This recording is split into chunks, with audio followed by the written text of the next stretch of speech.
Guillain बारे syndrome तो एक ऑटोइम्यून विकार है जिसमें शरीर की प्रतिरक्षा प्रणाली गलती से परिधीय तंत्रिकाओं, मस्तिष्क और रीढ़ की हड्डी के बाहर के नसे पर हमला करती है। इसमें होता क्या है कि माइलिन परत को नुकसान होता है, जिसमें पैरों से शुरू होकर ऊपर की ओर बढ़ने वाली मांसपेशियों में कमजोरी आता है। जीबीएस के कौन-कौन से मुख्य लक्षण है?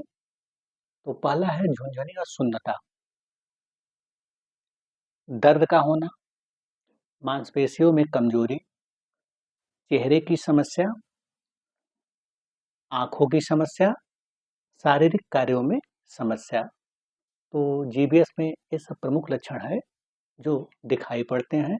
अब चलिए बात करते हैं कि जीबीएस के कारण कौन-कौन से हैं जिसकी वजह से समस्या पैदा हो जाता है।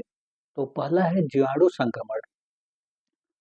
तो इसमें क्या होता है, काइलोबैक्टर जेजुनी अक्सर यह जीवाणु अधपके चिकन में पाया जाता है, तो यह भी मुख्य कारण होता है, इसकी वजह से समस्या हो जाता है। दूसरा होता है वायरल संक्रमण, जैसे इन्फ्लुएंजा, साइटोमेगालोवायरस, ईवीवी, इसे Epstein Barr virus, Zika virus, hepatitis और एचआईवी जैसे वायरल संक्रमण भी जीबीएस के कारण बन सकते हैं।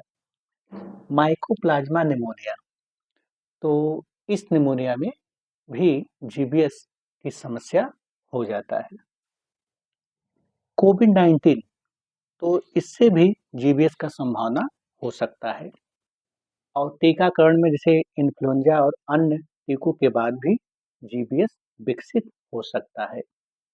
अब चलिए बात करते हैं कि जीबीएस के कितने टाइप होते हैं। तो पहला है एआईडीपी, इन्फ्लेमेटरी डिमाइलेटिंग पॉलीरेडिकुलोन्यूरोपैथी। तो इसमें क्या होता है, इसमें तंत्रिकाओं की माइलिन परत को नुकसान होता है, जिसमें पैरों से शुरू होकर ऊपर की ओर बढ़ने वाली मांसपेशियों में कमजोरी आती है। दूसरा है एमएफएस, मिलर फिशर सिंड्रोम। तो यह एशिया में अधिक प्रचलित है। इसमें लक्षणों में आंखों की गति में कठिनाई, जिसे ऑप्थाल्मोप्लेजिया, संतुलन जैसी और अस्थिर चाल शामिल है। तीसरा है तीव्र मोटर एक्सोनोलर न्यूरोपैथी, एएमएएन।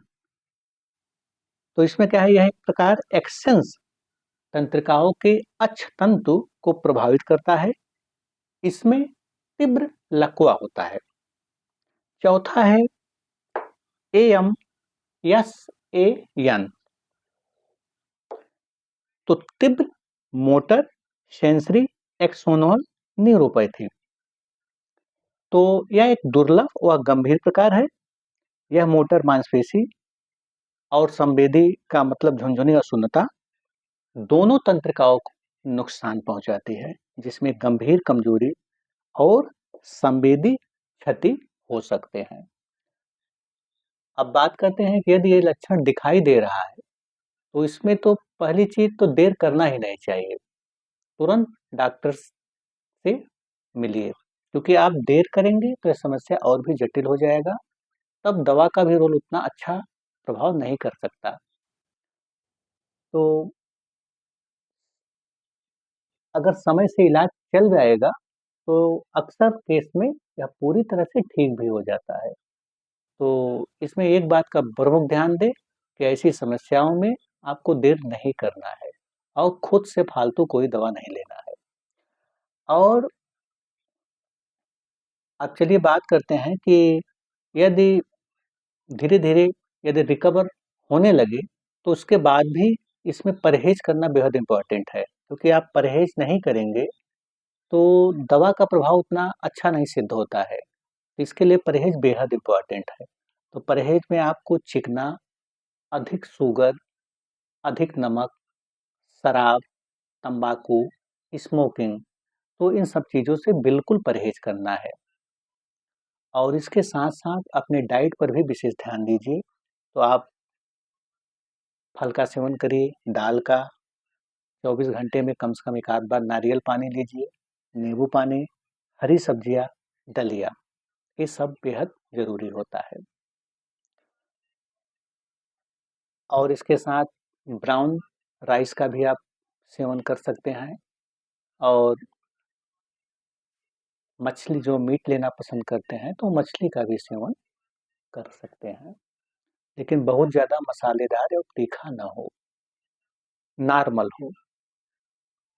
और इसमें जब भी समस्या होता है तो डॉक्टर इसमें इलेक्ट्रोमायोग्राफी, स्पाइनल टैप, एमआरआई या अन्य स्कैन भी करा सकते हैं और इससे तय करते हैं कि आपका समस्या किस स्थिति में है और उसी हिसाब से इसका दवा चलता है।